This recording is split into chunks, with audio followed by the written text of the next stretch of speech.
before we get started with this video here, I just kind of want to just give everyone a disclaimer. This is going to be a different format of how we do discussions. Dang it. It's not a full reaction. Just want to remind you of that. Still trying its best to stay within fair use rules.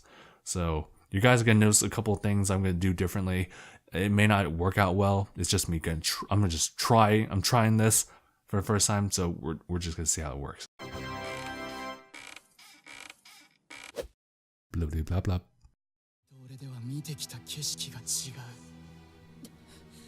We're different, Boruto. Back up.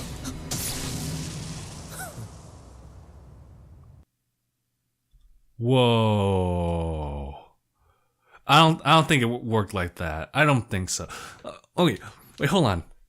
All right, so I mean, this might just be like a little teaser, just because this is the very beginning of the episode. But look at how Boruto is just like that. Split in half. That's his jacket. I see that.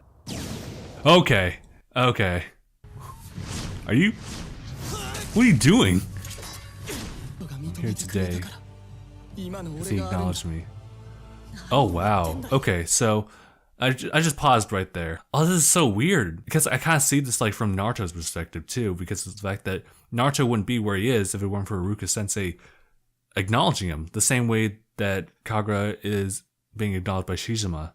So it's kind of like a flip of the coin. Should I follow my own beliefs, or should I kind of go with whatever he says because he was the one who I owe for giving me this chance to see things from a different perspective?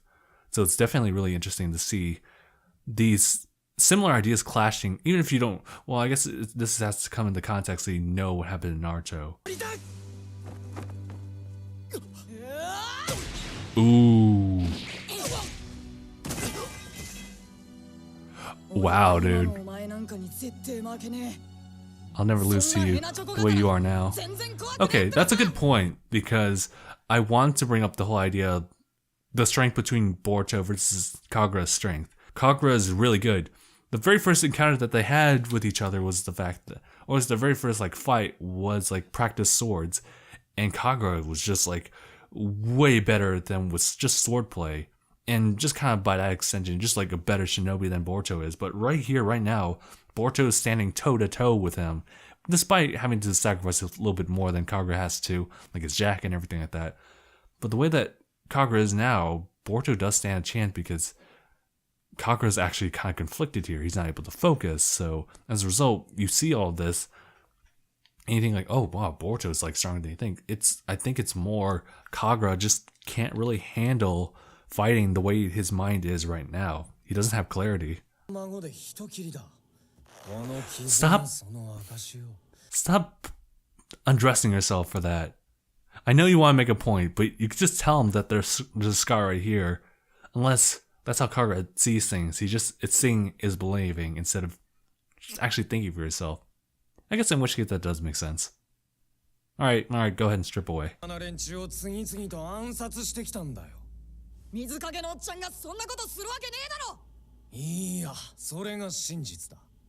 But like, again, what's the proof? Do you have any proof that he do that? If you're just like spinning this word of mouth, then we don't really have any reason to believe you. Again, it's just like a kid who wants to start a fight. You're not actually starting a war. You don't. I'll just keep playing this.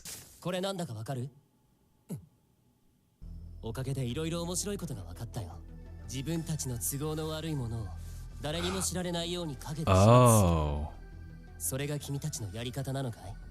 Oh, so it's like, well, how are you gonna go about talking how Mizukage takes care of things in secret when you do the very same thing yourself?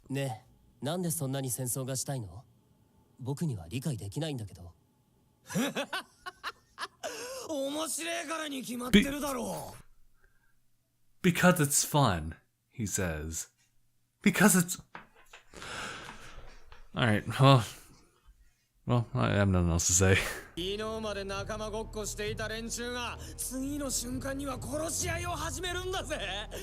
What's wrong with this dude? Ugh. Gross. Big.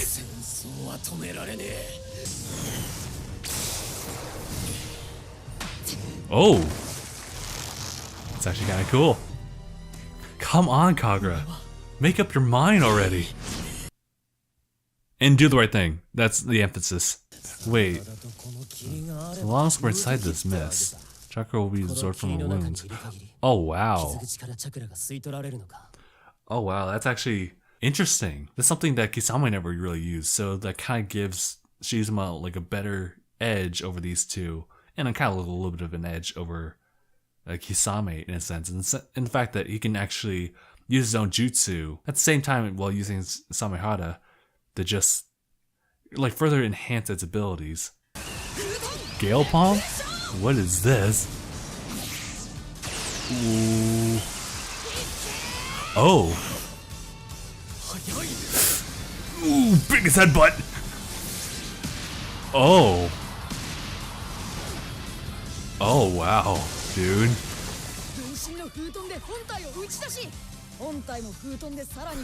Is he really explaining this himself?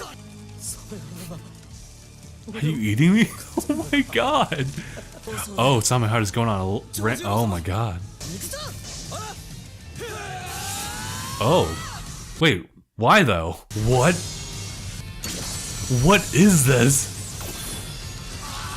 Oh, he separated the two. Is that a canon thing?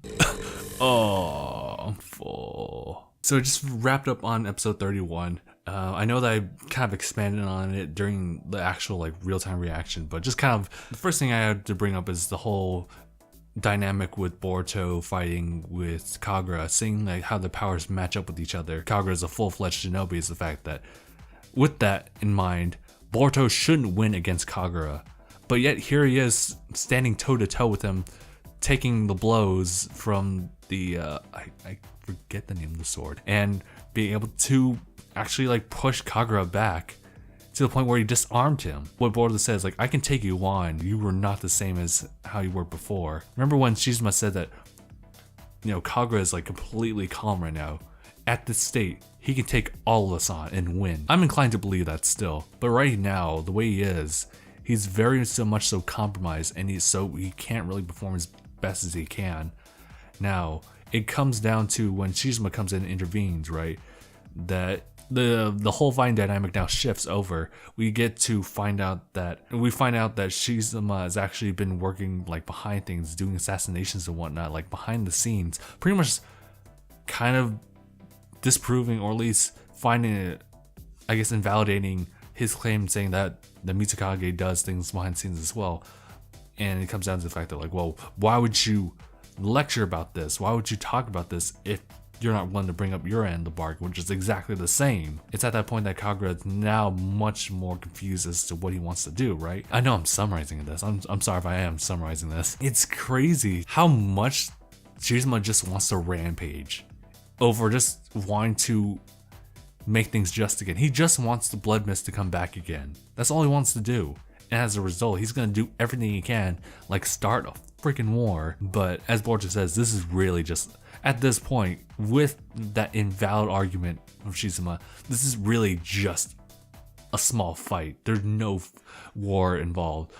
And now, the next thing I wanted to really talk about was, even with Mitsuki fighting with Boruto, they hold their own pretty well against this 18-year-old, older than Naruto in Shippuden. How skilled he is against these two, which is not that big of a difference. It's true that even Boruto admits that he's weaker than Shizuma. He still beats his ass. Alright, just playing that clip back, just like doing the Boruto stream, which by the way was really cool, but oh my god, it's like Boruto like much stronger than Naruto by leaps and bounds. Like, or pre-time skipped Naruto. It's just like, again, I've talked about it previously, how weird the level scaling is, and it's still really relevant and prevalent here in the fact that, like, well, why is this like this? How strong is Boruto?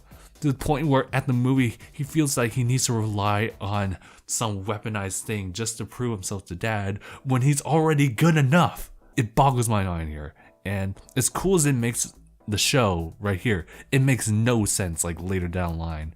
And that's my only like issue with that. Otherwise, the whole dynamic with Boruto and Kagura splitting up the swords, I even I didn't even know that was an actual thing. Is that canon though? But that's really cool. I like how Boruto was able to use his chakra to help split up the sword. My only issue though, or at least my question is, how does his right eye become important in there? I guess it's just like an aesthetic thing. It just wanted to show like Boruto's like true strength being important in there. The eye's like a visual representation of Boruto's strength in certain like situations, like under stress or under pressure. But yeah, that's all I really want to point out. I think this is a really cool episode, like fighting animated, like fighting related.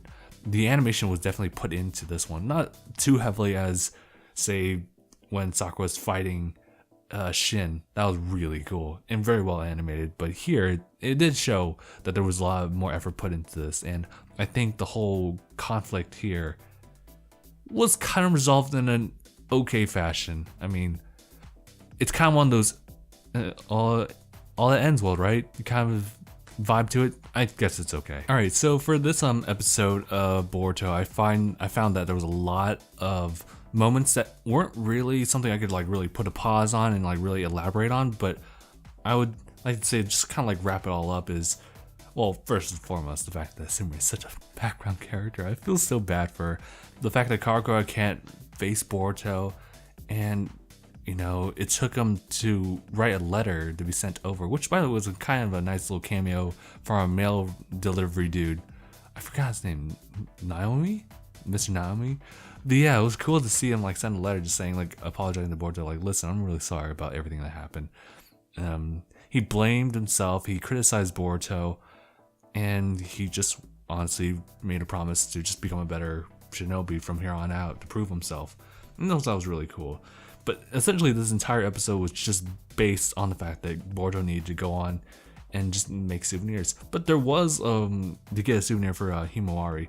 But there were actually, what made this episode significant enough for me was the fact that, I noticed I say the fact that, but anyway, there was a good meaning to all this, and that was Boruto trying to cover up for himself.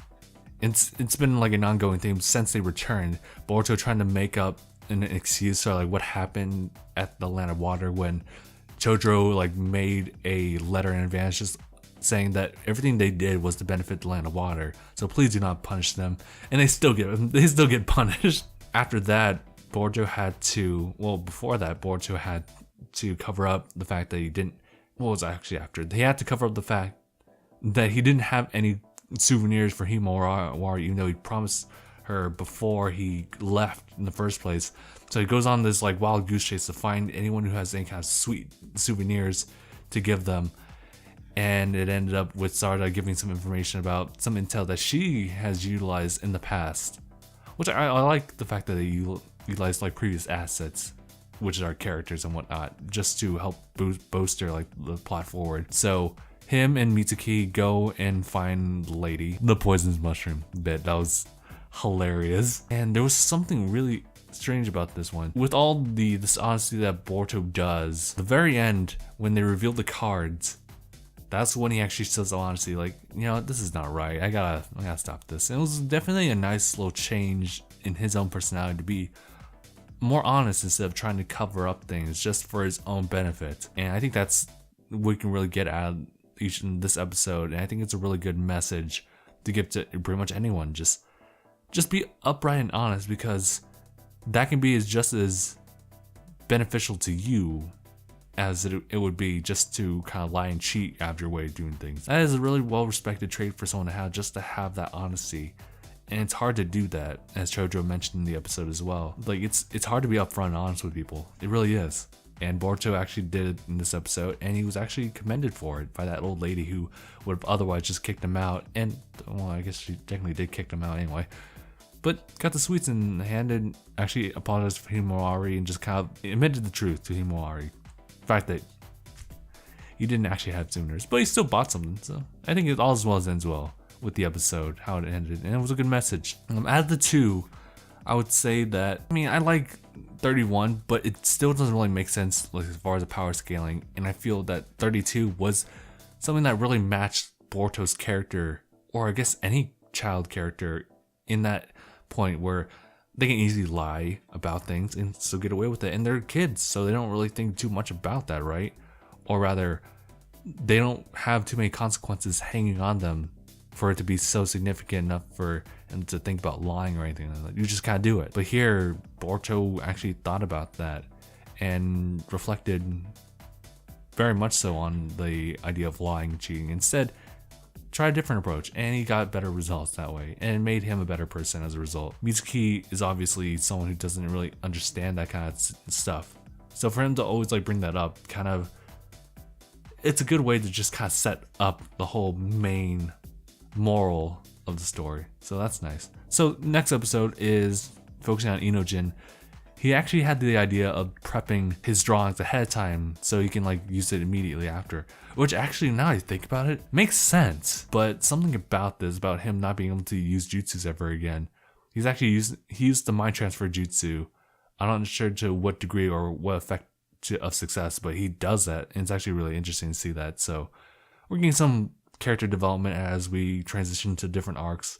I'm not sure what the next arc is going to be after this, but it'll be interesting to see how the characters now grow and how, well, I mean, we're getting closer to when they graduate, so I'm looking forward to that. Mainly right now, I think for the most part, these will be just filler, maybe like a couple of episodes, and then we'll jump into the next arc, which will probably be them as kids without being graduating, and then we'll follow up after like them actually being graduates. That's what I'm thinking right now. But yeah, all right, so we're gonna end the discussions here, and yeah, so thank you guys so much for watching.